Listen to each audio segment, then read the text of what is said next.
This conference will now be recorded. Okay, good evening, everyone. Welcome to the November 2020 Kingston City Land Bank Board Meeting. My name is Mike Gilliard. I'm the Executive Director of the Kingston City Land Bank. I want to welcome members of the public. In the context of hearing more from the public, we've extended our public comment period to a full 30 minutes, during which I reserve the right to mute or unmute members of the public, but I think given the audience of this particular call, that won't be a problem, and we have more than enough time for all the participants. So with that, welcome and thank you. All right. Welcome, everyone. I'm calling to order. It is 6:34 p.m. on November 23rd. Welcome. This board meeting marks 2 years of the land bank. So pats on the back, everyone. Thank you for your continued dedication. We had an active month. Just before I forget, our wonderful governance committee, Nashka and Bob, put together an annual self-assessment that was sent out to all of the board members. If you have not completed it, please do so as soon as possible. We're trying to create an actual protocol around assessment, so it's fun.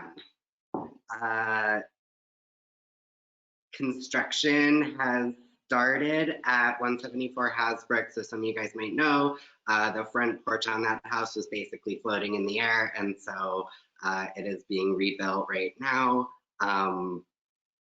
Basically, we had to not include it in the scopes because we're not starting construction on the major rehabs until January, but we can't pour a foundation in January, so this really had to happen. So it's happening and it's very exciting. You can check our Instagram if you'd like to see more details. Bids for the 3 rehabs should come in next week. We should, assuming everything moves according to plan, have contracts in the second half of December and be starting construction in early January. So that's very exciting. Mike and I have been dealing with different contractors and walking through sites over and over again, and we know these houses like the back of our hands at this point, so I think it's going to be really fun.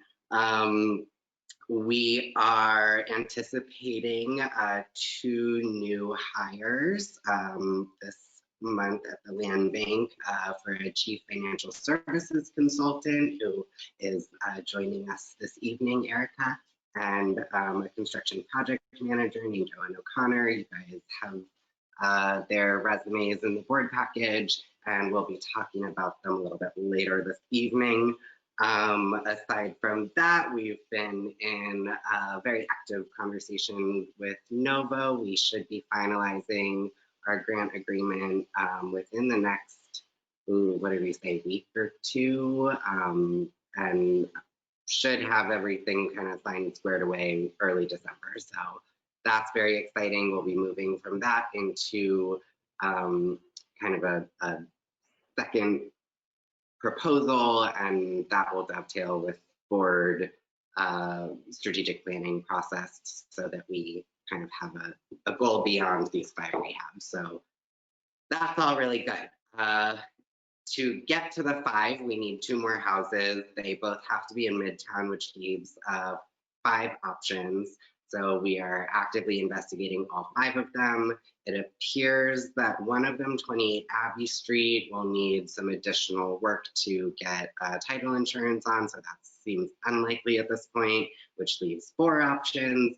We're waiting on additional detail on one of them from Corporation Counsel to our title company. The other 3, we've moved ahead on getting phase 1 environmental reports on. That happened, what day is it?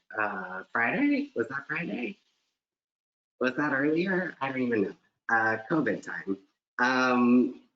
So yeah, those are all looking promising, and hopefully we'll be able to select 2 pretty quickly and start getting those scopes together so that we can do the whole RFP process on those ones and meet our 2021 deadline. I think that's basically my announcements. With that, We did set aside more time this evening for public comments. I think it's just Dan and Erica, although I'm not sure she's here to comment right now.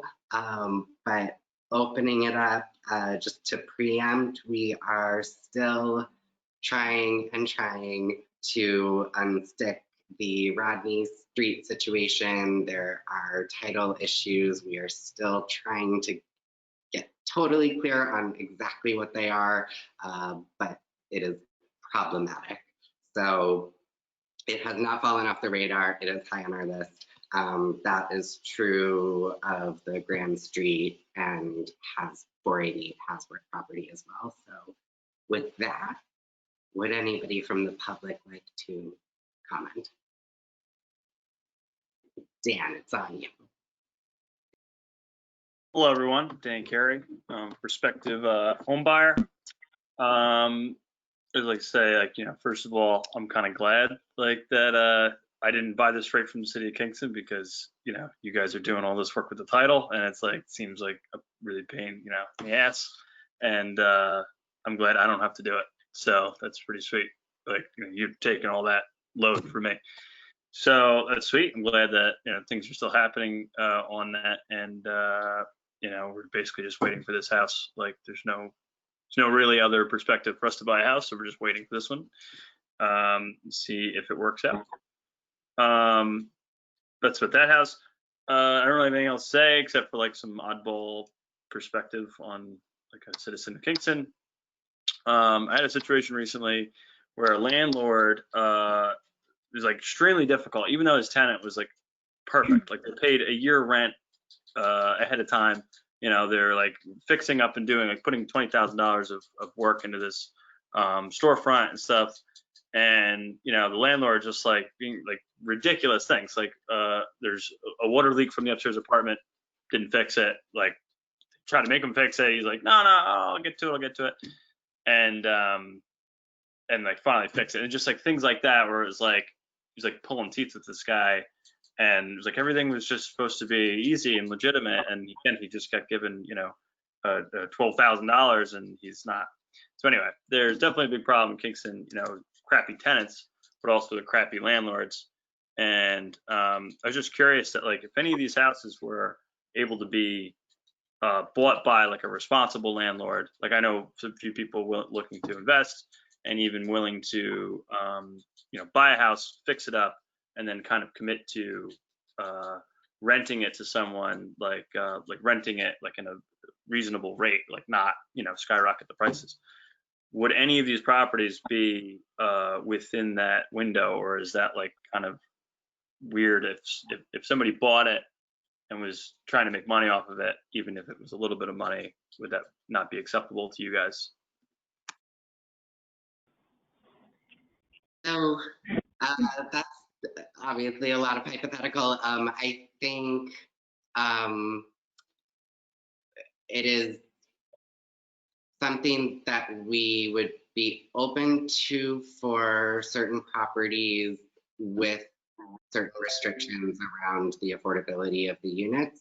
That is not something we really have to invent. It exists. So I think we haven't really gotten that far into the weeds on proposed uses for every single property, particularly ones that are sort of commercial or not kind of in the top priority. But I don't know, does that answer the question? It's not a no. I don't think it's the kind of primary focus right now, but we don't really know what's going to come in. So it's possible that that will be a practical path, because the other thing to bear in mind is that we're not going to be rehabbing every single one of these properties. So somebody has to do it. So if that isn't a homeowner, then it may very well be somebody who wants to rent the property, and we would just have to ensure that they're doing it kind of on our terms. Is that, Mike, is that fair? Yeah, it totally answers my question. Yeah. Yeah, I think that's fair, Daniel. I think nothing more to add. That makes sense to me. We're trying to help as many people as we can. We're just right now trying to do single family home ownership like you see us doing every month, but we want to help as many people as we can. Cool. So I was pass that information on. That it's like it's not something that's completely off the table. Yeah, not at all. And over the next year, we anticipate that we'll be able to acquire more properties in excess of just the 5 that we've been talking about as rehab projects. So we'll issue RFPs for those, and if people have actionable, fundable proposals that involve that, like I think we're open to options. We want to see responsible redevelopment take place, and that can take many different forms. So that's my input. All right. Well, we have another like 25 minutes to fill, so I guess if more members of the public hop on, we could kind of take a break and do that. Does that sound like a good plan? Okay. All right. So if we can just get this out of the way, technically, currently, as the bylaws stand, this is our annual meeting. So I would like to change that if possible. So last time we submitted bylaw amendments that moved the annual meeting to January and changed our address to our actual office address. I think that was basically it. Has everyone had, we've done the 30-day review. Does anybody have any additional thoughts around that before we vote? So I would like to move to adopt the bylaw changes proposed on October 26, 2020. I second that motion. All in favor? Aye. Oppose? Abstain? Motion passes, I think unanimously. Thanks everybody for that. Cool. So we can worry about our officers and everything in January. Has everyone had a chance to review the minutes from October's board meeting? Take a sec, whoever wants to motion first, go right ahead.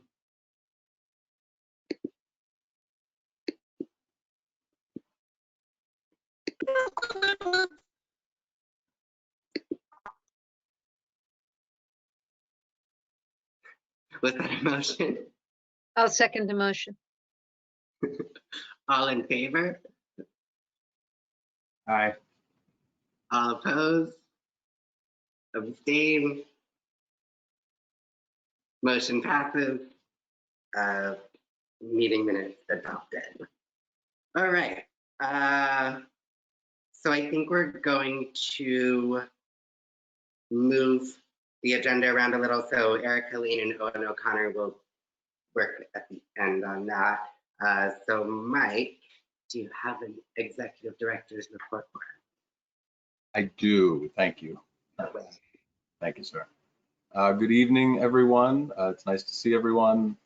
I thought I might change the format a little bit because I think we talked so much and Daniel's filled you in on so much that we've done, at least for what I normally give on the development and the RFP section and the funding section. Do you have any questions to the board? Is there anything I can just fill you in on? Daniel's covered, I think, all the highlights, but there's maybe an opportunity for questions. I have them further up.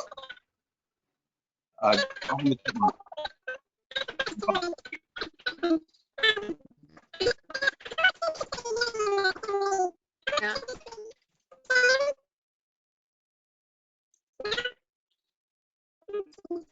Bob, you're sounding like Alvin in the Chipmunk. I don't know why. It's really weird. Bob, maybe you could type it.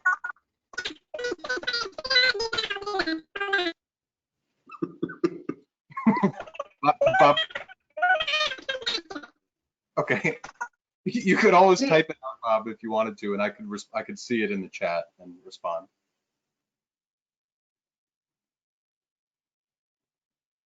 That is one of the best technological issues I've seen. Most fun. Were there any other questions I could answer about either of those topics? I'm really excited about where we're at, for what it's worth. That's kind of a broad general statement. If you look back on this year, we've secured about $1.6 million for the land bank through renewals of grants or changes to the use of existing funding to pay for acquisitions, or the Novo grant that is, pretty much secured. It is secured. So I'm excited about that. If there are no other questions, I can fill you in on. Oh, sorry, Alana. I have a question, or actually maybe two. Maybe one I'll save for later. But one is just about, like, I'm curious when you talk, for example, about this house on Hasbrook, that sounds like it is a wreck and needs a lot of work. You know, we have a limited budget. I'm just sort of curious, how is it going to be on the contractor to sort of make decisions around priorities and sort of what we have to work on? How does that get decided? Totally. Well, the good news is that we have the whole scope of work for each one of the homes, and they have to bid on that whole scope of work. So it's not just health, safety, wellness. It's a design standard, right? We have a design committee and a design package as far as set of standards that are incorporated. We have a construction specification for everything that gets put in the homes. So it really, is something that I think is in the scope of work, not for the contractor to pick and choose. And that's why I think it's a really good time to be bringing on board a construction project management consultant and things like that, just to make sure that what we want in the scope is what is being built. If that answers your question, I'm not sure if I'm getting to what you're asking. And who is creating the scope? Is that you? So I worked on the scope with Daniel pretty extensively for the past, I would say, 4 months before we issued the RFP in October. And then we also brought through 2 general contractors to help us make sure that it was a scope of work that they felt captured something that was biddable and achievable and not too extensive as far as what it might cost. And we also brought in an owner's representative from another real estate developer, nonprofit here in town, to put another set of eyes on it as well. We've had a lot of people walk through and just tell us that they think that it's realistic and it's biddable and it's correct as far as, health and safety, wellness, good design, things like that. Check out the scope. It's on the website. It's a good one.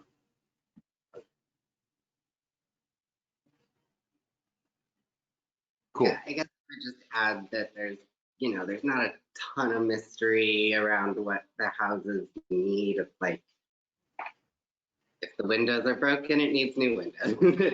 There's no heat system, there's no pipes, there's no electric. So like, most of those decisions kind of make themselves. Where we have wiggle room is certain approaches to, for instance, like environmental or energy efficiency things, where perhaps the upfront installation cost is higher, but the utility bills over time are lower. So balancing those decisions, and that'll come out, I think, in the bids. There's things like that where we asked people to bid both options. And then just like finished work, tile cabinets, stuff like that. I worked really hard to make sure that we had 3 kitchens designed for under 10K in materials, which is not easy. Bathrooms, everything is spec'd, so there shouldn't be any real mystery around, are they gonna want $25 square foot tile? The answer is no, and they know what the tile is, or, if that goes out of stock, we can find something similar, but it exists within a fairly tight range so that we can keep the renovations affordable and the homes affordable. Oh, sorry, I didn't mean to. We did this together. I'd just like to recognize how much time Daniel put into this. I couldn't have done it, and I'm really happy that we're here. And the next round, yeah, thank you, Daniel. Honestly, like, we're here through a group effort of all of us, and I'm really excited to be at this point, but it gets easier after this, given that we've done it once. We should be able to do it multiple more times. So this was the big lift. Bob had a question. I'll read it to the group. It says, I'm interested in how much interest you're getting from potential proposers. Do you have an idea of how many proposals we might get? To that, I would say we've walked through. We had 2 rounds of walkthroughs, one of which, Bob, I think you attended with general contractors. That was a total of 9 general contracting firms, and I've been in close contact with all of them, and all but one has asserted that they will be submitting proposals. So we're expecting 8, which is, hold your hats, we shall see, but we expect to get some strong qualified proposals on the 1st of December.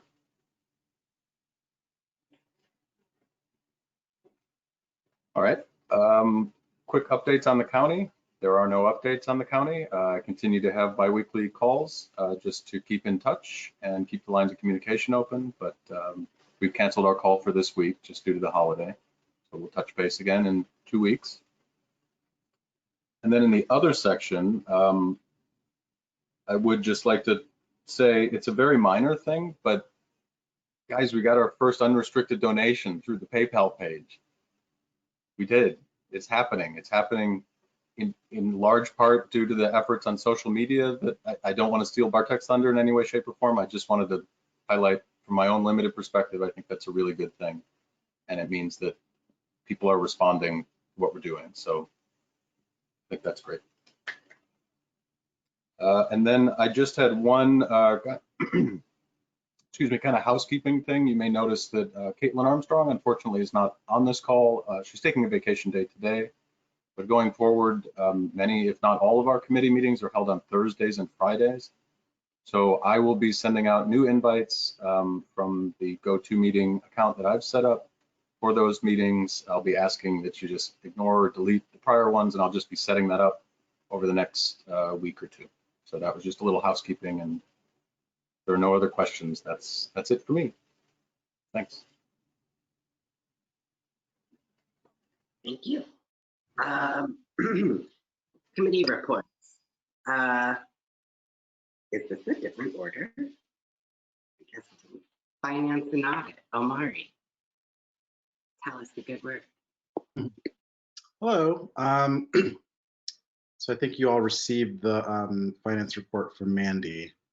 I think there's not a whole lot to report. I'll be interested to see when the funding from Novo comes in. I mean, we still have a good chunk of money in the bank from not spending too much last year. But it would be good to know when that money is going to be hitting our bank account as well. But we're under our budget, what we budgeted up to this point. In the year, we're like 100,000 below that. So I think there are a lot of factors that contribute to that, but good job to Mike and the team for staying on budget. Yeah, I don't think there's anything else really to report. It's just kind of business as usual. Did you have anything to add, Mike or Amanda, Mandy?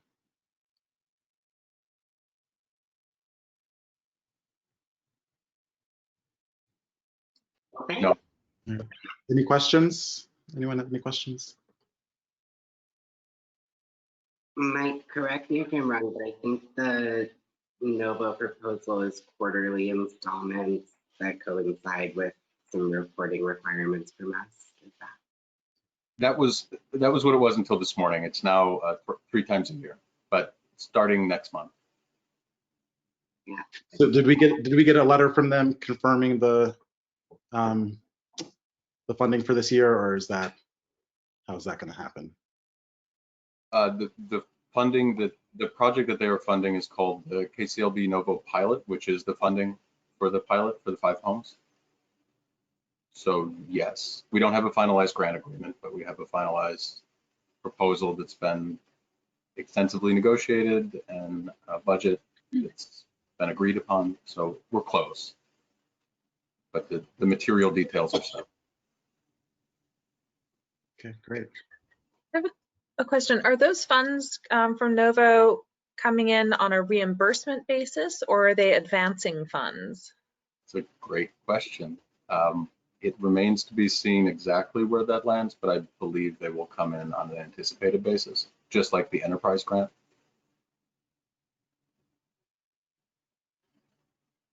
Which changed, right? Because enterprise was going to be on a reimbursable basis, and then they shifted. And hard to keep up with enterprise sometimes, but we like them nonetheless. Okay, with that, wrap up that. Cool. Aneshka, tell us about governance. Okay, I'll just run down this list very quickly. We just approved the change to the calendar so that we start our annual year in January. This week, I hope that Robert and I are collecting everyone's self-assessments, and we will be putting a report together for Steve so that he knows kind of what the assessments are all about, and we'll make recommendations as a governance committee. And then actually Robert and I are going to be also, obviously we can't review ourselves, so we'll be reviewed, I guess, by Daniel and Steve. So at the beginning of December, Mayor Noble will make his appointment decisions. As we all know, Ilana, Karen, and Daniel are being reviewed for reappointment. The interview schedule will then be set up for December 4th, I believe, which is a very early governance meeting in December, so that Steve has the opportunity to make his decisions from after those interviews. So then Steve will make his decision. We'll decide whether or not we have open seats, and a call will go out if we do. And we hope to instate or reappoint people in the January meeting.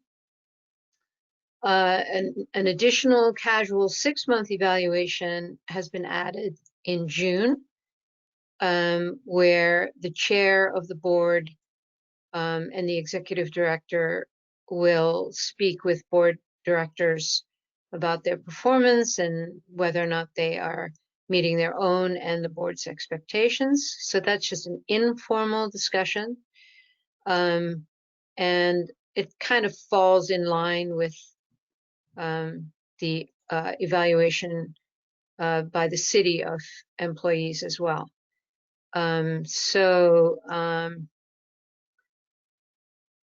After the at the 6-month check-in also, that's right, the board evaluates Mike, who is our executive director, and that is actually in line. That's what I meant to say. I'm reading these notes backwards. In line with the timing of other employees of the city that are reviewed at that time.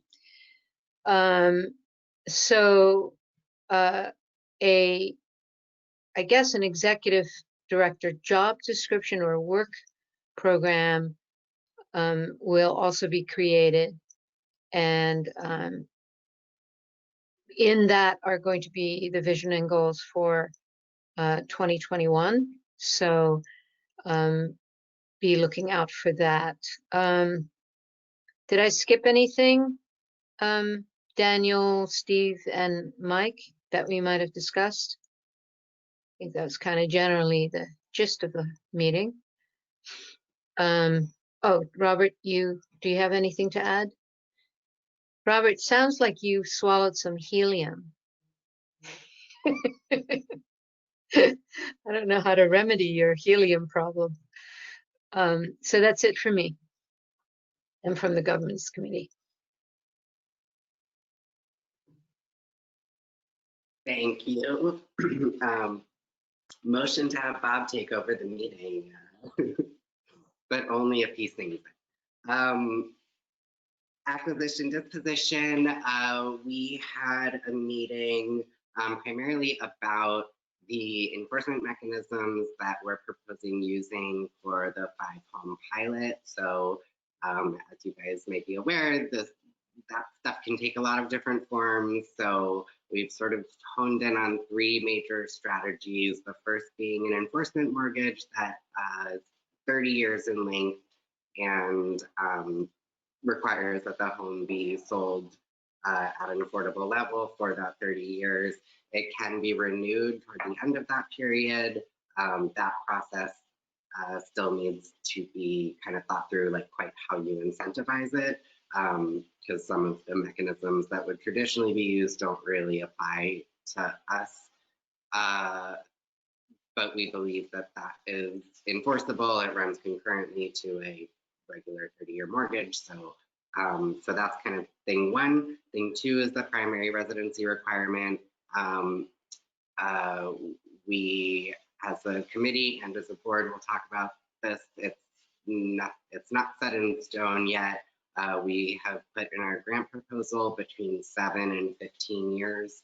7 sort of on the low end, 15 is more than I've heard of kind of anybody else doing a primary residency requirement, but we don't seemingly have to decide today, so that's a nice thing. What we are trying to get to is something that will be consistent across all 5 of the homes. After that, we might, make adjustments based on what works, what doesn't, what offers actually come in, because who knows, maybe all of this is too onerous and no one will want to buy the houses, who knows. So, and then the third mechanism would be a right of first refusal that would allow the land bank to purchase the property back when the homeowner goes to sell, whether that's after their primary residency is up, if they have to kind of emergency liquidate the property, if they are upside down on their mortgage because property values have fallen. So kind of a good safeguard for the homeowner and for the land bank to have the option to kind of dictate the next sale. So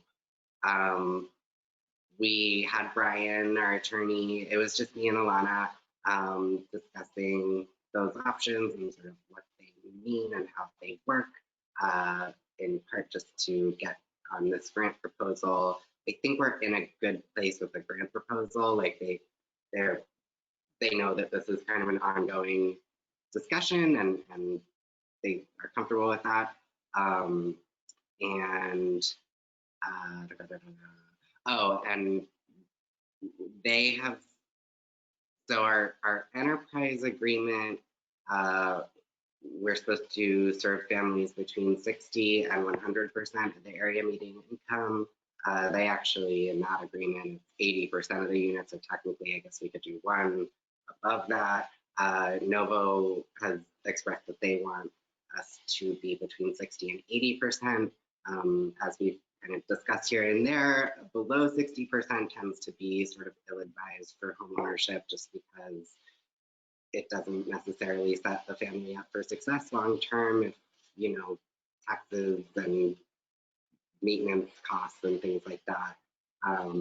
But we're definitely, I think I can speak for the board that we are interested in kind of serving as many people and sort of as on the lower end that we can income-wise. So that's what we're working toward. I'm realizing, as Aneshka was speaking, I was like, where'd that email go? I wrote the committee a really long email and it's been sitting in drafts for a week and a half. So I will send that as soon as this meeting is over. And it kind of puts into writing what I just said, what Alana and I sat in a meeting and talked about, but it was really for Bob and Serena. So sorry guys, you'll get that tonight.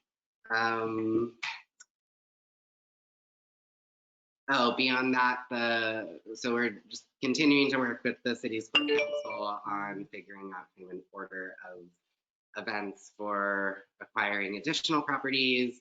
Some of them seem to be fairly clean and easy. Some of them are very messy and very complicated. We don't really have any way of knowing those things by ourselves, so it takes some involvement from the borough council's office to kind of alert us to things that they might be aware of, so that we're not sort of wasting time and money tracking down title searches that somebody out there knows is not going to go very well. So that is an ongoing process, but an exciting one. And then I think what we're sort of working toward figuring out is in 2021, an additional resolution for properties that have been foreclosed on since the 2018 resolution. So those are ongoing and exciting events that you will all be kept abreast of. Alana, did I miss anything? I don't think so. Cool. Omari. Yeah, I was just going to say, I really appreciate you all having that conversation and identifying those kind of three methods for addressing affordability. And I think, it'd be interesting to see for these first 5 homes, kind of how many people within like either 60% to 80% AMI versus 80% to 100 or beyond, like kind of map that out to see how many people are applying for this. And maybe that will give us some indication of need and desire, I guess. So maybe we could think about structuring it somewhat based on that data. Yeah, for sure. We also have been talking and will continue to talk to Repco for a while, because they, this is what they do.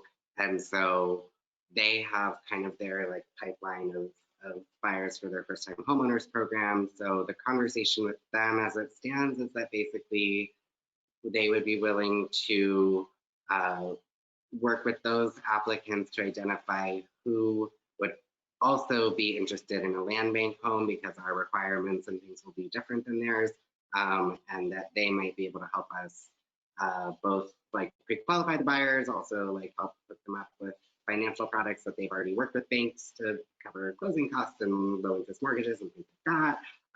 So I think that's probably how it will go.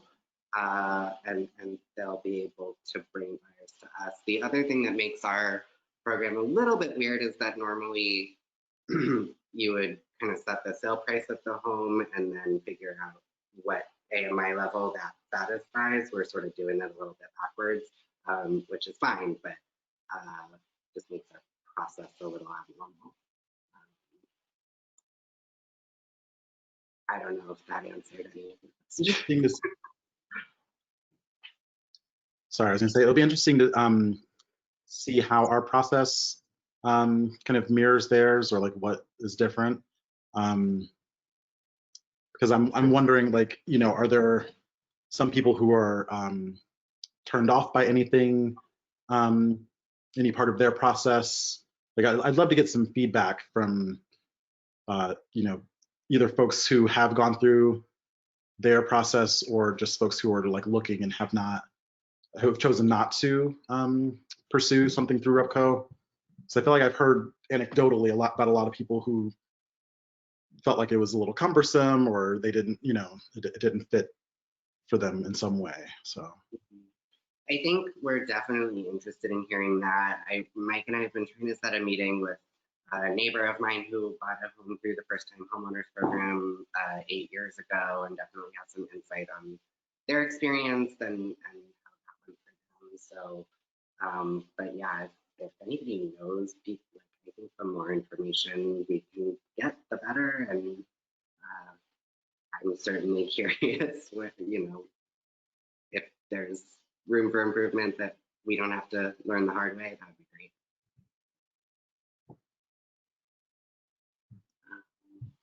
Cool. I have a quick question. Sorry, this is Karen.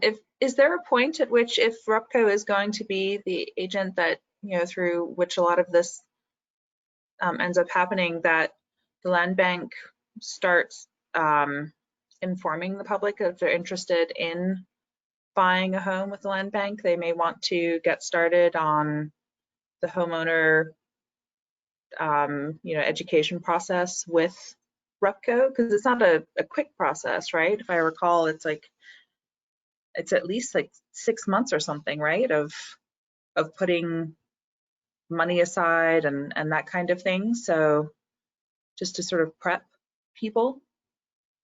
Yeah, I think so. I think we need to, we've been sort of getting through this whole grant process and everything, but I think now is pretty much when we kind of sit back down with RUPCO and figure out if we're working together and exactly what that looks like, so that, yeah, we're not.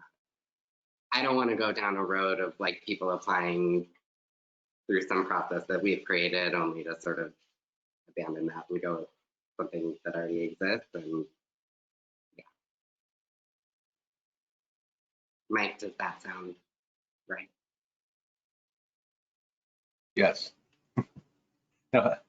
Totally. I think now is the time, or as soon as we start construction is when I think we should all circle back on the external communication piece of what the sales marketing looks like and all the other facets of communication with the public about what we're selling and who can buy it and how they can get involved. Yeah, but May I ask a question about RUPCO in general? I mean, aren't we also going to get them to help us with marketing the houses? Is that true, or am I misunderstanding that? I think that's the same. I think we're talking about the same thing. Okay, I just want to know if that isn't kind of like a weird thing to do. I think we have to figure out who's doing what pieces between members Okay. of the bank and that's where we left the conversation the last time, is that we all agreed that we wanted to do something together, but we would come back to them.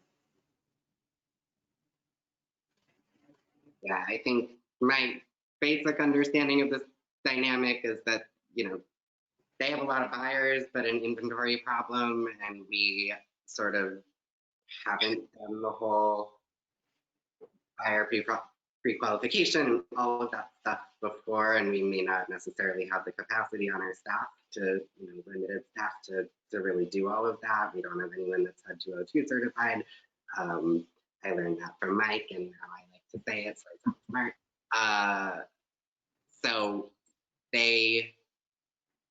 I think it's a pretty natural fit, but like there definitely is a certain amount of kind of message sending balance that we need to strike where, the land bank doesn't lose control over the process or the ability to make vacancies. So we'll definitely keep you updated, but yeah, we just haven't really spoken to them in minutes.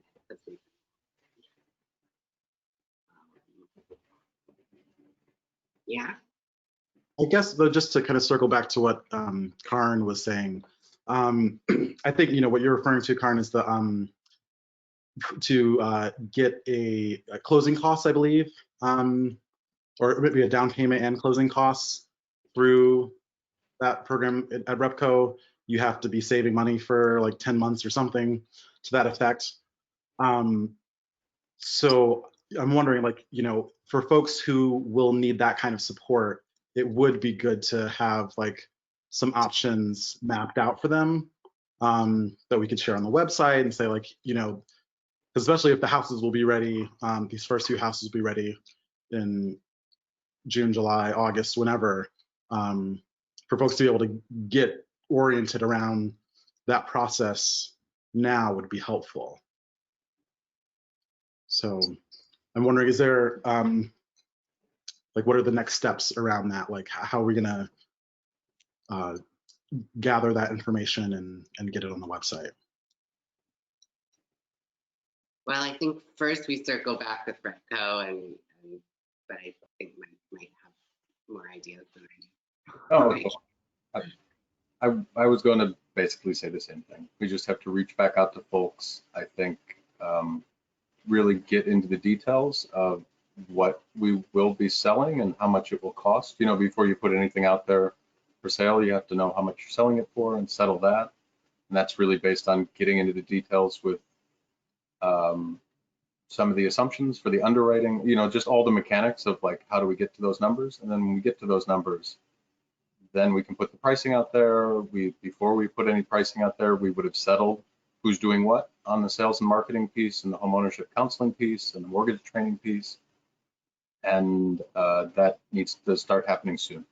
But we were focused on getting the bids and getting the contractor. That's still, in my mind anyway, is the first thing to settle, which is happening very soon, just to get construction and get that settled. But they should happen concurrently.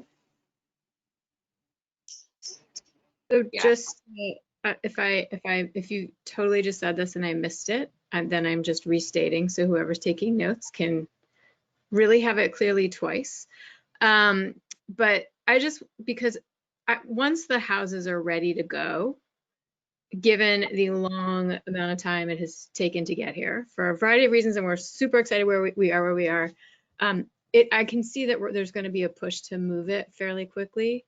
So again, I think it seems like sooner rather than later, we should be connecting with RUPCO, I think, to be able to really understand all of the resources that they have to offer to people who are coming into this process interested in the homes and don't have knowledge, resources, whatever. So is that something we could do now? I mean, is it the communications committee could take it on, or I don't know if it's you, Mike, but I would love to just in this meeting right now say somebody is reaching out to RUPCO. You know, they came to our board meeting like a year plus ago, talking about all the exciting stuff that they wanted to do with us and the stuff that they had for prospective homeowners. So can we get that conversation happening now? And we may need to alter things or prioritize things once we have some of the numbers you were talking about, Mike, but maybe we could move that process like now. We basically have, what, like 3 more weeks of this year before everybody disappears. So it seems like a conversation we're starting now. Totally.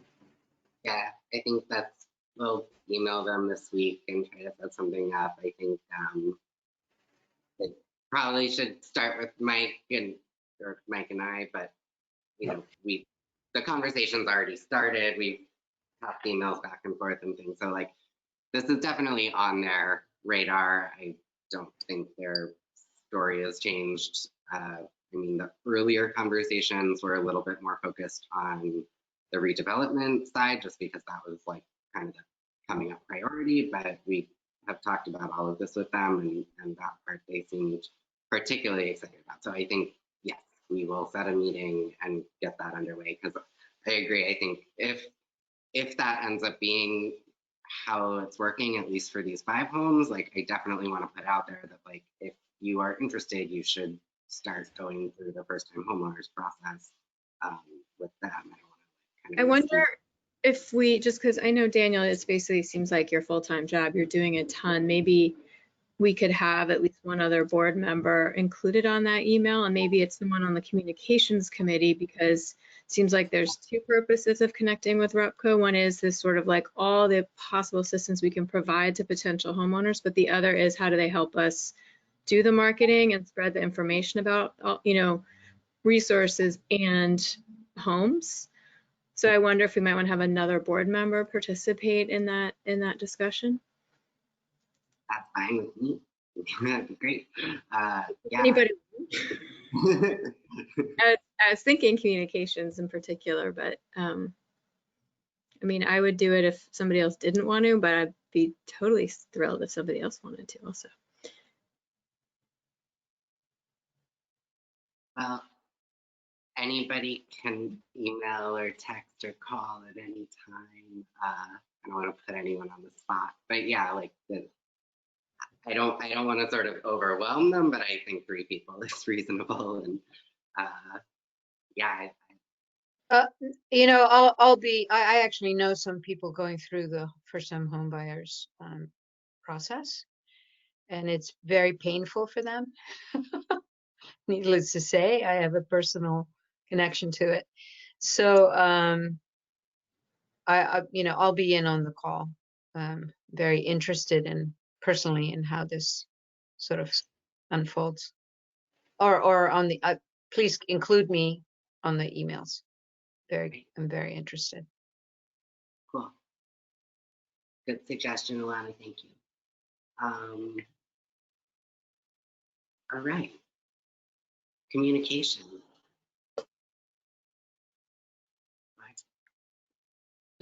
All right, so the Communications Committee did meet this month after a few months off.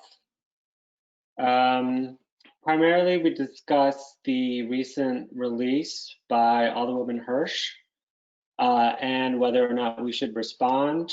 And if you're not familiar, the letter basically said that based on the progress that the land bank has made in the past 2 years, the city should return to the old auction style system. And that the land bank, hasn't worked. So we did decide to not respond directly to this letter, but I think it's pretty clear that we have to be really proactive in our messaging and making sure that we are publicizing, all that we're doing.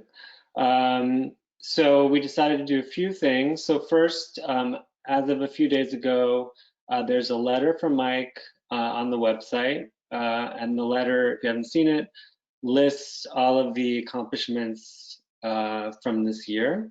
And the point of that letter is actually to be a reference point for an extended public comment period that we're planning for next month in our December board meeting. And I think we should do some publicity around that, just to make sure that we maybe can attract some people that are looking for more information about what we're doing. And then we also discussed rebuilding our media list, and then also planning for Mike and or selected board members to present to the Common Council early 2021, which is also something that is in our bylaws as something that we should be doing on an annual basis.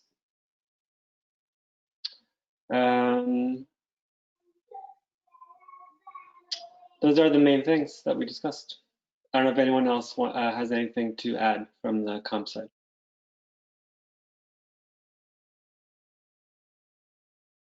I guess I would just add, related to the Common Council, I think I talked about this last board meeting. I was able to get on the housing subcommittee call. Part of why that letter was a little bit surprising to me, honestly. But I will continue to try to get on more of those calls, especially now that I feel like we have kind of consistent progress to report.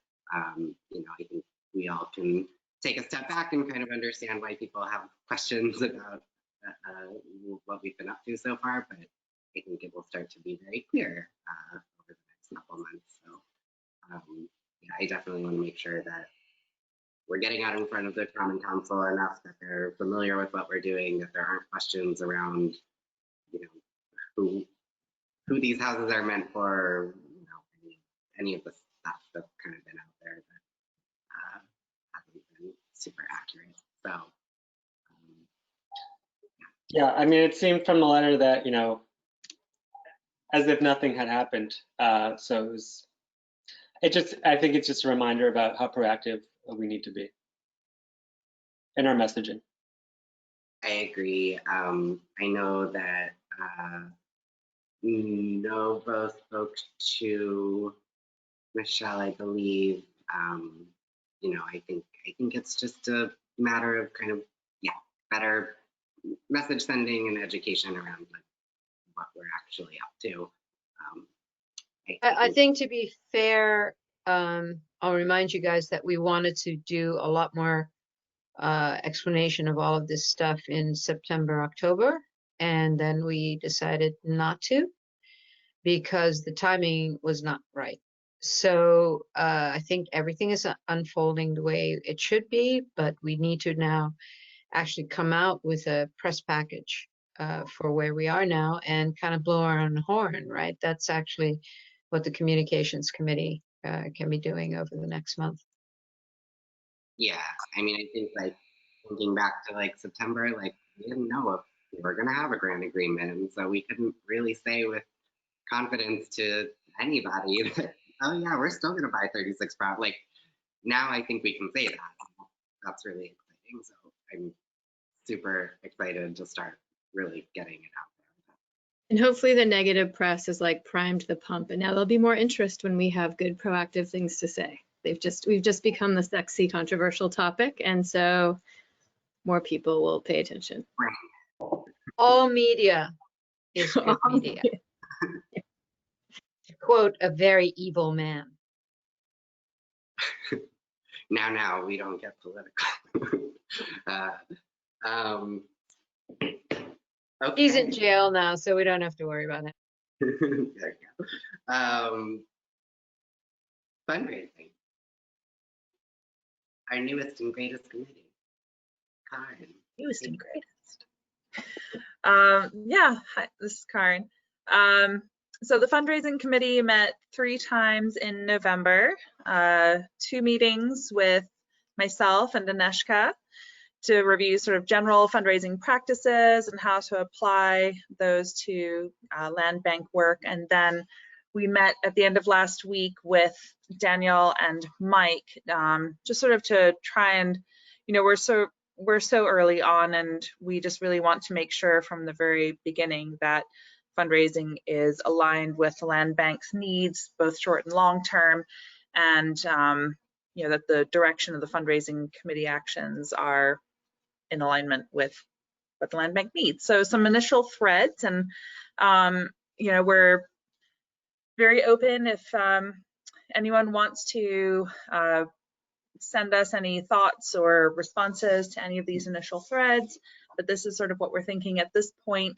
The need to work closely with other committees, finance committee and staff, to determine areas where the funding is most needed, of course. And then the communications committee to really try and leverage outreach through fundraising activities, any news releases, social media.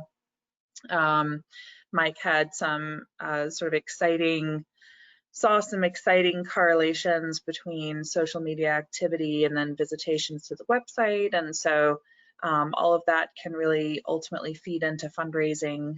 We wanted to really focus at this point on increasing contributions from individuals, using different methodologies, direct social media traffic to the land bank website, you know, potentially some type of monthly subscription with event incentives. Also to research local, regional, and national foundations whose goals would align with the land bank's work and might be have opportunities there. Also looking for opportunities to coordinate with other local groups and incorporate educational events into long-term planning to increase homeowner self-sufficiency, which can become part of fundraising in terms of showing that, you know, the organization is with the landowner from the homeowner from the beginning to, you know, throughout their ownership of that property. And really increase public awareness of organizational integrity to help increase donor confidence. So inform the public, for example, that the land bank is not supported by the city of Kingston, that they are an independent organization, to publish the annual report and Form 990 on the website, and to get onto Charity Navigator. So our next steps, Aneshka and I will meet again to review, you know, the meeting we had with Danielle and Mike at the end of last week, and just try and continually hone our priorities and next steps. And again, we're very open to anyone who wants to join us. Any questions?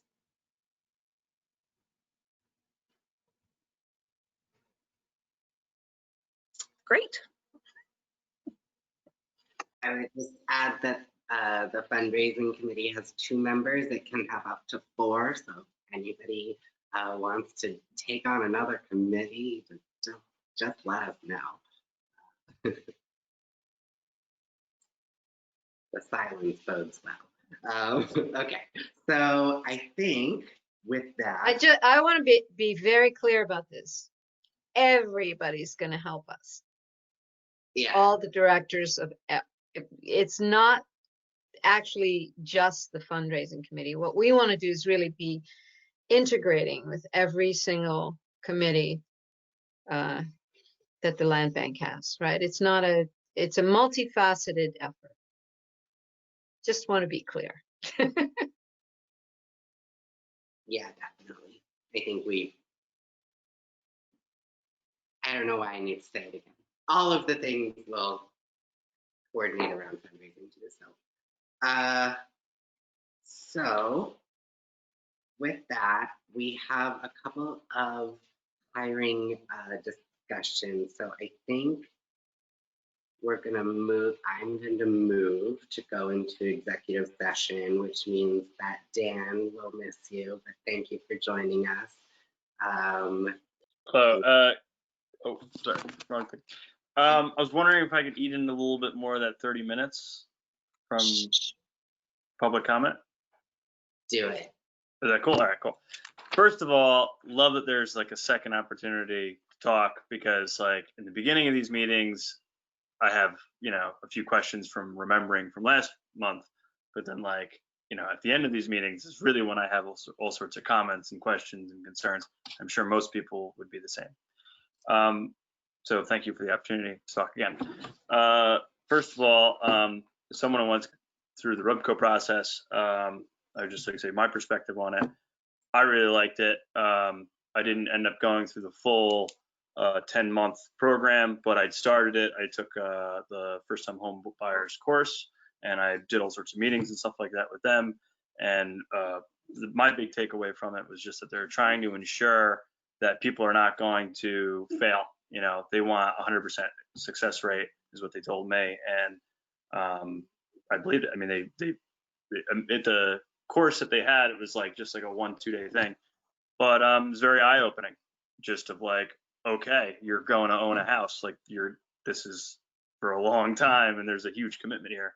So that's number one. And I think that, from with the city of Kingston, because I've been, watching this whole play out even way before the land bank, the city of Kingston's had trouble in the past because they've sold houses to people, and the people don't follow through with their verbal promise of, oh, I'm gonna, and I've even talked to some of these people who bought the houses that still aren't finished, and they go, oh, well, I had this happen in my life and that, and it's like, no, you just didn't really have a plan. You didn't know what was going on.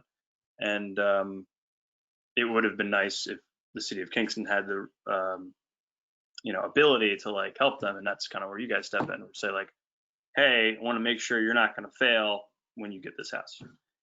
So that was my takeaway from RUBCO. Also heard a bunch of people complain about it, where it's like, oh, it's so strict and this and that, which I totally get, but it's like, again, they're trying to make sure you succeed, So that was RUBCO. And then the communications committee thing, I just have a couple, or not committee, but just communicating. Yeah, it's a huge element. It's like communicating with people in Kingston and being like kind of the first person to say stuff. I was a part of the Irish Cultural Center project, still am, and we just totally got like wiped out by not communicating well enough, and people with a louder voice and way more money just totally wiped us out. So I mean, this project's still kind of going on, but it's like we just lost so much energy and momentum and money. But anyway, so yeah, definitely talk to people in Kingston. And our last thing, it seems now I know where the link is to get into these meetings. It's fine, but like I think it's difficult for if someone was coming to these meetings for the first time to get into the meeting, because the link is on the agenda, and like 90% of the people aren't going to check the agenda. So if the link could be like on just like a post or just on the calendar thing, that would be helpful. Just one less thing to click on too. Yeah. That's it for me. Thank you all very much. Thank you. I think those are all really helpful. Can I just add, I do think that was a helpful comment. I mean, it was like good intention of us to have a longer public comment, but without like extensive outreach and a link that's easy to find. It wasn't, wasn't gonna get a lot of public. So maybe this may not be the form we have to do mass outreach for, but it is a reminder to us that, the vast majority of people are not scouring the city of Kingston websites or any of these sort of websites. And if we want greater involvement and engagement, it is on us to do the work. So thanks for that. Yeah. Yeah, I think knowing that we're planning to do a similar thing in December, we'll definitely try harder and do better at getting the word out there. Yeah, the communications committee will definitely handle that one. And this could be just an opportune time to remind everyone that non-board members can join committees. So I like all those ideas, Dan. To think about. And speaking of that, like if I were to join a committee, does that make me like somehow illegitimate for obtaining a house? No, I would say steer clear of the acquisition and disposition committee probably, but no, I don't think the two are mutually exclusive. It is similar to the bidding on work. We'll talk to our attorney and sure it's navigable for bigger brains. Well, yeah, definitely let me know. Like if you talk to your attorney and it's like totally fine, then I would be much more willing to get involved. I just don't want to risk not getting the house. Totally understood. Okay. Zach, goodbye. Enjoy the rest of your meeting. Thank you. Goodbye.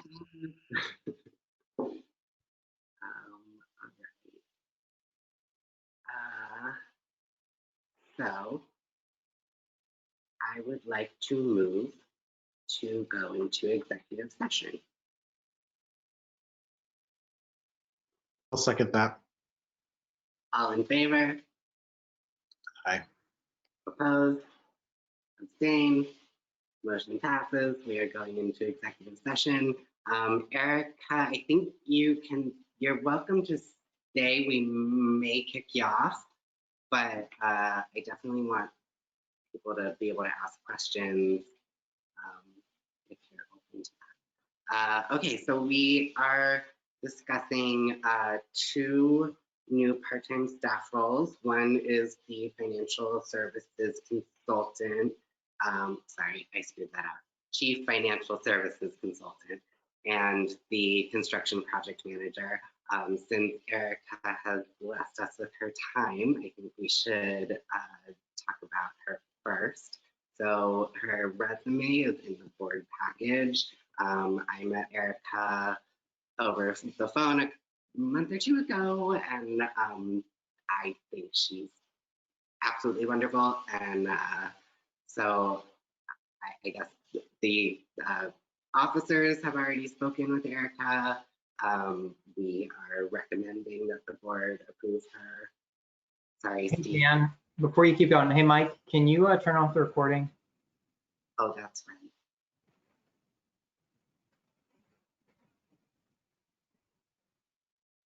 This conference will now be recorded. Can I move to adjourn an executive session?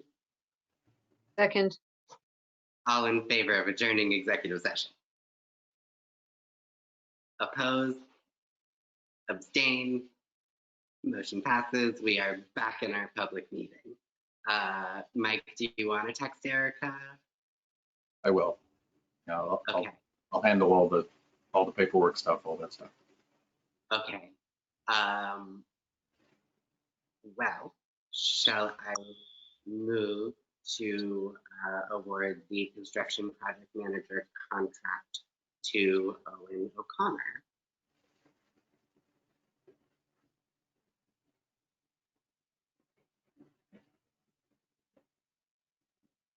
I can move that. All in favor? Opposed? Abstain? Motion passes. We have a construction project manager. Cool job, guys. All right. Would anybody like to motion for to hire Erica Lane as our Chief Financial Consultant?